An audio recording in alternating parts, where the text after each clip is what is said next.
राम राम दोस्तों। आप सभी का स्वागत है आपके अपने YouTube चैनल हिंदुस्तान न्यूज़ पे।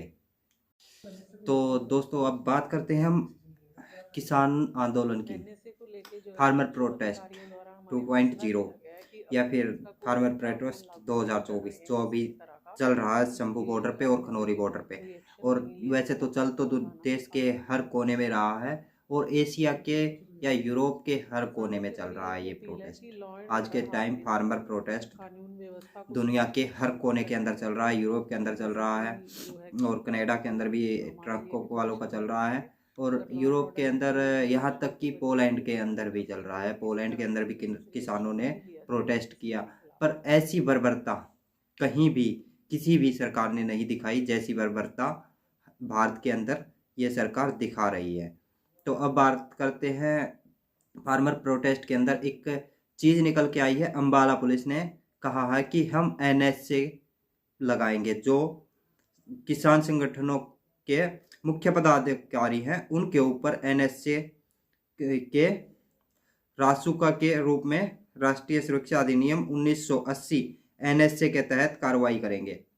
तो अब बात तो ये सब एनएसए है और किसान नेताओं के घर पे नोटिस भेजे जा रहे हैं कि जो भी तोड़ फोड़ की जाएगी उसका हम सारा का सारा मुआवजा किसानों की ज़मीनों को कुर्की करके या उसके बैंक खातों से वसूल करेंगे। ये सब बातें चल रही हैं। किसानों के घर पे नोटिस भेजे जा रहे हैं बार बार।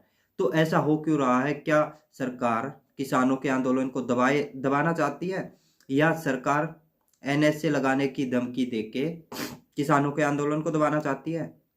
क्या आज तक किसी भी आंदोलनकारी पे एनएसए लगा है? आपने फार्मर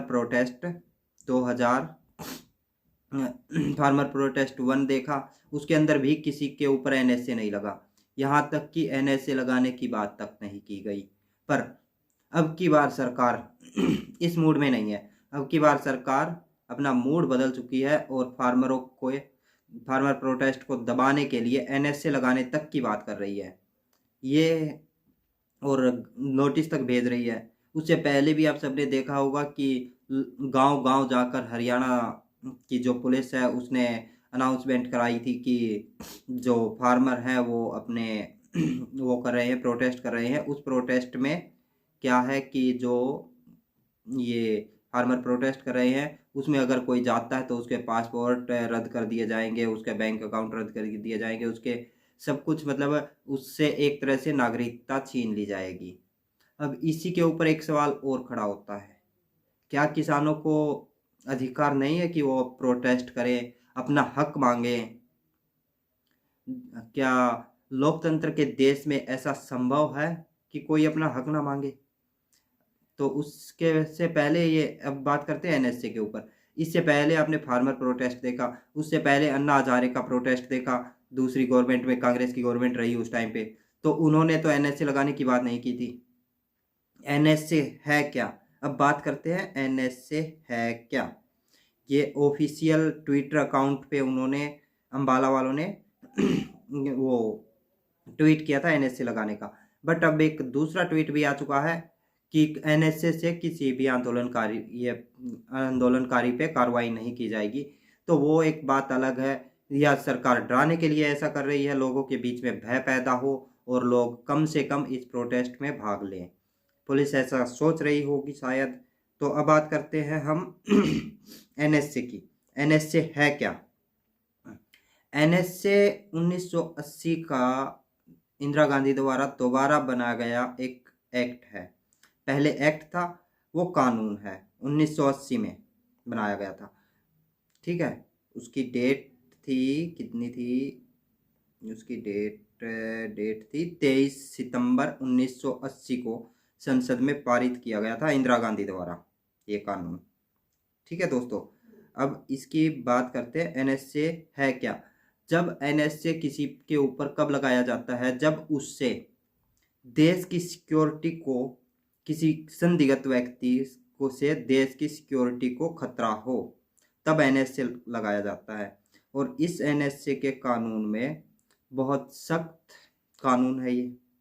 इसमें अब की जो गवर्नमेंट है, बीजेपी गवर्नमेंट, उसने भी कुछ फेरबदल करके इस कानून को, वैसे का वैसे है, वैसे तो एनएसए पर उसका फेरबदल किया है, कुछ नाम वाम चेंज किए हैं। और इसमें क्या है आपको बताता चलूँ, इसमें किसी भी व्यक्ति को 3 महीने के लिए बिना जमानत के हिरासत में रखा जा सकता है, 3 महीने।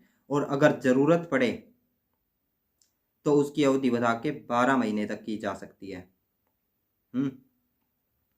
और साथ ही साथ हिरासत में लिया गया व्यक्ति हाई कोर्ट के एडवाइजरी के सामने अपील कर सकता है, और राज्य सरकार को यह बताना होगा कि इस व्यक्ति को हिरासत में रखा गया है। तो मतलब ये इतना सख्त कानून है, अगर उसके ऊपर वो कुछ करता भी नहीं है, बिना कुछ किए ही उसके ऊपर एनएसए के कानून के तहत हिरासत में लिया जा सकता है, और उसकी अवधि 3 महीने है कम से कम, और बढ़ा के 12 महीने तक कर सकती है सरकार।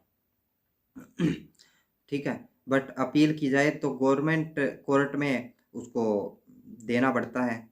अब इसकी हिस्ट्री पे आते हैं, एनएसए की हिस्ट्री। ब्रिटिश राज्य से जुड़ा यह एक्ट प्रोवेटिव कानून है, जिसका मतलब है कि किसी घटना के होने से पहले ही संदिग्ध को गिरफ्तार किया जा सके। समझ गए? संदिग्ध को बिना कुछ किए ही गिरफ्तार किया जा सकता है इस कानून के तहत। इसलिए लोगों को दिलों में भय पैदा करने के लिए ये एक्ट लगाने की बात की जा रही है हरियाणा गवर्नमेंट द्वारा। बट वो बात अलग है कि अब सफाई देते हुए जो पुलिस अधिकारी हैं अम्बाला पुलिस के, उन्होंने बोला है कि हमने जो बड़े अधिकारी हैं उनसे बात की है, और उनसे बात करने के बाद हमने ये निर्णय लिया है कि अब हम एनएसए से किसी के ऊपर कोई कार्रवाई नहीं करेंगे।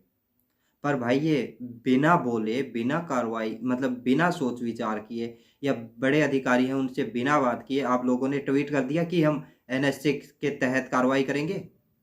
ऐसा संभव है? मुझे तो नहीं लगता ऐसा संभव है, किसी ने बिना अपनी मर्जी से ही ऐसा कर दिया हो या बोल दिया हो। पर अब की बात है कि उन्होंने मना कर दिया है कि हम एनएसए के तहत कार्रवाई नहीं करेंगे, और भारत की आज तक का रिकॉर्ड रहा है सन 1950 के बाद या 47 के बाद से आज 2024 तक किसी भी आंदोलनकारी पे एनएसए के तहत कार्रवाई नहीं की गई है। और कोई भी आंदोलनकारी अपनी देश की अखंडता को ठेस नहीं पहुंचाते हैं। वो आंदोलन सिर्फ अपने हक के लिए करते हैं और अपनी मांगों के लिए करते हैं। सरकार का हक है, जब लोकतांत्रिक देश है तो लोगों का भी हक है वो आंदोलन करें, अपने हक मांगे, और सरकार को भी हक है कि वो उनकी मांगों के ऊपर विचार करे, और अगर जायज़ मांगे हैं तो वे उनकी मांगे माने। और अब आते हैं मांगों के ऊपर बात उठ गई है, तो क्या किसानों की मांगे गलत हैं? आज 2014 से पहले खुद नरेंद्र मोदी ने 2011 में एक रिपोर्ट दी थी। उसमें उन्होंने बोला था, मनमोहन सिंह को वो रिपोर्ट सौंपी गई थी कि किसानों को एमएसपी गारंटी कानून की ज़रूरत है, और उनको एमएसपी गारंटी कानून दिया जाना चाहिए। और किसान बोल रहे हैं कि हम कोई मांग नहीं मांग रहे हैं, जो वादे हमसे किए गए थे पिछले आंदोलन के तहत, और उससे पहले जो नरेंद्र मोदी जी ने वादे किए थे आंदोलन या 2014 में आने के लिए, वो वादे पूरे करवाने के लिए हम मांग कर रहे हैं। जब वादे किए थे तो पूरे करो, ये तो सही बात है भाई किसानों की, इसमें कोई दो राय नहीं है। जब वादा किया है तो उसको पूरा करना चाहिए। अगर दूसरी तरफ एक शहीद था, जो उसके ऊपर आप सबको बताता चलूं, एक शहीद हुआ था पंजाब का लड़का शुभकरण नाम का, जिसको पंजाब सरकार ने 1 लाख करोड़ रुपए, वो क्या बोलते हैं उसको, 1 करोड़ रुपए का मुआवजा और एक घर में एक नौकरी दी गई है। तो इसके ऊपर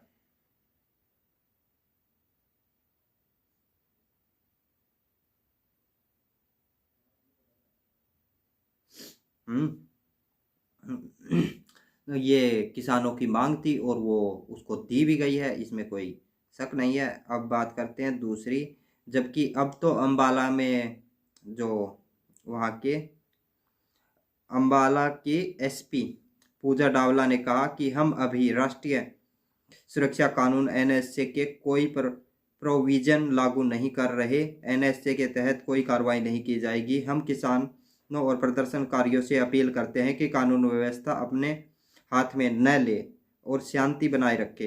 अगर कानून व्यवस्था बरकरार रहती है तो किसी के खिलाफ कानूनी कार्रवाई नहीं की जाएगी। क्योंकि इन्होंने अब ऐसा क्यों किया? जो इन्होंने बात अब एनएसए की कार्रवाई ना करने की बात कही है, तो ये कोर्ट में चैलेंज किया जा सकता था इसको, क्योंकि आज तक का रिकॉर्ड रहा है किसी भी आंदोलनकारी पे एनएसए नहीं लगा है और कोई भी आंदोलनकारी अपने देश की अखंडता और अपने देश की प्रभुसत्ता को नुकसान नहीं पहुंचाते हैं। तो इसलिए इसको चैलेंज किया जा सकता था कोर्ट में, और इसी के तहत शायद पुलिस वालों को और हरियाणा सरकार को फटकार लग सकती थी, इसलिए इन्होंने अपना ये निर्णय चेंज किया है।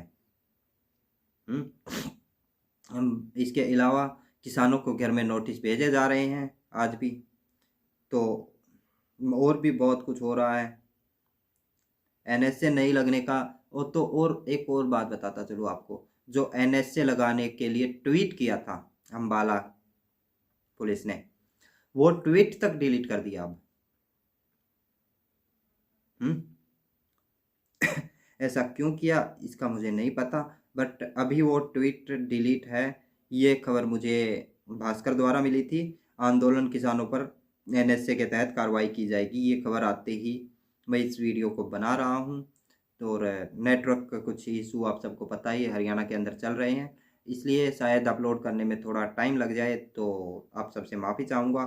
और बहुत सारी बातें हैं। किसानों ने एक और बात कही है कि जो हरियाणा पुलिस हमारी पंजाब की टेरिटरी में आके आतंक मचा रही है, किसानों को परेशान कर रही है, आंसू गैस के गोले छोड़ रही है, फायरिंग कर रही है, उसके ऊपर पंजाब गवर्नमेंट एक्शन ले। और जो ये शुभकरण के ऊपर गोली लगी है उसके ऊपर भी एक्शन ले, केस दर्ज करे और उसकी जांच करवाए, ये भी हुई है। और रही अब बात करते हैं भाई आज का जो खास प्रयोजन था ब्लैक डे बनाने का, वो आज बहुत सारी जगह पे सफल रहा, बहुत सारी जगह पे बनाया गया। और उसके साथ साथ आज सभी किसान नेताओं ने ब्लैक डे बनाया, और वहाँ बॉर्डरों के ऊपर भी ब्लैक डे बनाया। उन्होंने अपने जो गाड़ियाँ हैं और जो अपने रहने का लिए ट्रैक्टर ट्रैलियाँ हैं उनके ऊपर भी ब्लैक झंडे लगाए। और यहाँ तक कि जो किसान नेता हैं उन्होंने अपने सिर के ऊपर भी ब्लैक झंडे बांधे। इसके बाद हम बात करते हैं अब, और तो कुछ खास बचा नहीं है। ये इसको हो गए हैं भाई, आज कौन सा दिन है? किसान आंदोलन को आज चलते हुए बहुत ज़्यादा टाइम हो गया है। अगर आप सबकी क्या राय है, किसानों के जो मांगे हैं वो सही हैं या गलत हैं? कृपया करके कमेंट करके ज़रूर बताओ यार, ज़्यादा से ज़्यादा कमेंट करो। कमेंट करके ये बताइए कि उनकी मांगे जायज़ हैं या नाजायज़ मांगे कर रहे हैं वो। एक और किसान, आज 11वां दिन है, एक और किसान हार्ट अटैक से किसान की मौत हो गई है। अब तक 7 जानें जा चुकी हैं। आज ब्लैक डे का आह्वान है, दिल्ली मार्च का फैसला होगा। आज फैसला होगा दिल्ली मार्च का, जाना है या नहीं जाना है। एनएसए की आपको बता दी। तो ये थी दोस्तों वीडियो आप लोगों को कैसी लगी? अगर वीडियो अच्छी लगी हो तो वीडियो को लाइक करो, शेयर करो, चैनल को सब्सक्राइब करो। मिलते हैं नेक्स्ट वीडियो में, तब तक के लिए जय हिंद, वंदे मातरम, भारत माता की जय।